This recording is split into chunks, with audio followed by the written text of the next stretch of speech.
semuanya. Jadi pada video kali ini kami akan membahas tentang sistem pemerintahan parlementer mulai dari pengertian, struktur dan peran tokoh, ciri khas, kelebihan, dan kekurangan.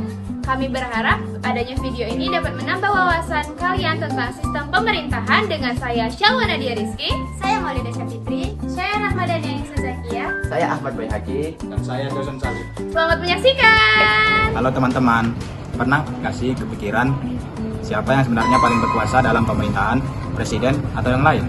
Nah, di sistem pemerintahan parlementer, yang pegang kendali itu pemerintah, tetapi mereka nggak bisa seenaknya. Kenapa?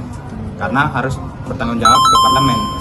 Jadi gampangnya itu, pemerintah itu kerja di bawah pengawasan parlemen. Jadi kalau parlemen tidak suka, mereka bisa ditegur bahkan langsung dijatuhkan. Sistem ini muncul karena orang-orang mulai sadar kekuasaan itu nggak boleh dipegang oleh satu pihak doang. Makanya muncul sistem parlementer ini sebagai bentuk demokrasi yang lebih terkontrol. Di sini kepala pemerintahannya disebut Perdana Menteri. Biasanya dari partai yang menang pemilu dan punya kursi terbanyak di parlemen. Dalam sistem ini, ada dua tokoh penting yang memiliki peran berbeda. Jangan sampai tertukar ya. Yang pertama ada kepala negara. Kepala negara bisa berupa raja, ratu, atau presiden. Tugasnya lebih sebagai simbol negara saja, bukan yang menjalankan pemerintahan langsung. Ibaratnya seperti ikon atau lambang negara. Yang kedua, Perdana Menteri. Nah, kalau yang ini adalah orang yang benar-benar menjalankan pemerintahan sehari-hari. Dia yang mengatur kebijakan dan keputusan penting. Perdana Menteri dibantu oleh menteri-menteri. Biasanya, para menteri ini juga berasal dari anggota parlemen.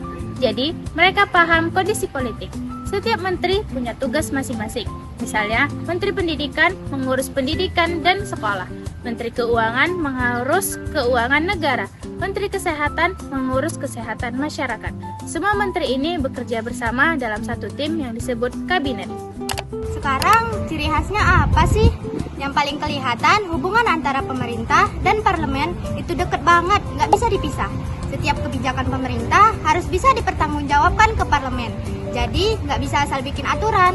Kalau parlemen udah nggak percaya, bisa ngikutin yang namanya masih tidak percaya. Kalau itu disetujui, maka selesai, pemerintah harus turun. Tapi menariknya, pemerintah juga bisa balik nyerang dengan membubarkan parlemen dan bikin pemilu baru. Selain itu, ada tanggung jawab kolektif. Artinya, kalau ada satu masalah, semua menteri harus ikut bertanggung jawab. Nggak bisa lempar-lemparan. Nah, terus enaknya dari sistemnya apa? Salah satunya adalah fleksibel. Kalau pemerintah gagal, nggak usah nunggu lama buat diganti, tapi bisa saja langsung diganti pada saat itu. Jadi, ini bikin sistem lebih cepat tanggap sama kondisi masyarakat. Selain itu, karena pemerintahan dan parlemen bekerja sama, proses ini bikin kebijakan menjadi lebih cepat dan nggak banyak drama tarik ulur. Jadi, keputusan bisa langsung jalan sesuai kebutuhan negara pada saat itu. Tapi ya, nggak ada sistem yang sempurna. Kekurangannya, sistem ini bisa bikin politik jadi nggak stabil. Apalagi kalau nggak ada partai yang dominan. Akibatnya, kabinet bisa sering ganti-ganti dan kalau terlalu sering ganti, program kerja jadi berantakan dan pembangunan bisa kehambat. Beberapa negara yang pakai sistem ini adalah Inggris, Jepang, dan India. Jadi, kesimpulannya sistem parlementer itu cepat dan responsif. Tapi juga punya resiko ketidakstabilan. Nah, sekarang kalian tim yang suka sistem ini atau malah nggak yakin sama sekali? Nah, demikianlah penjelasan kami tentang sistem pemerintahan parlementer. Semoga dapat membantu menambah wawasan kalian tentang sistem pemerintahan. Terima kasih sudah menonton. Bye-bye semua.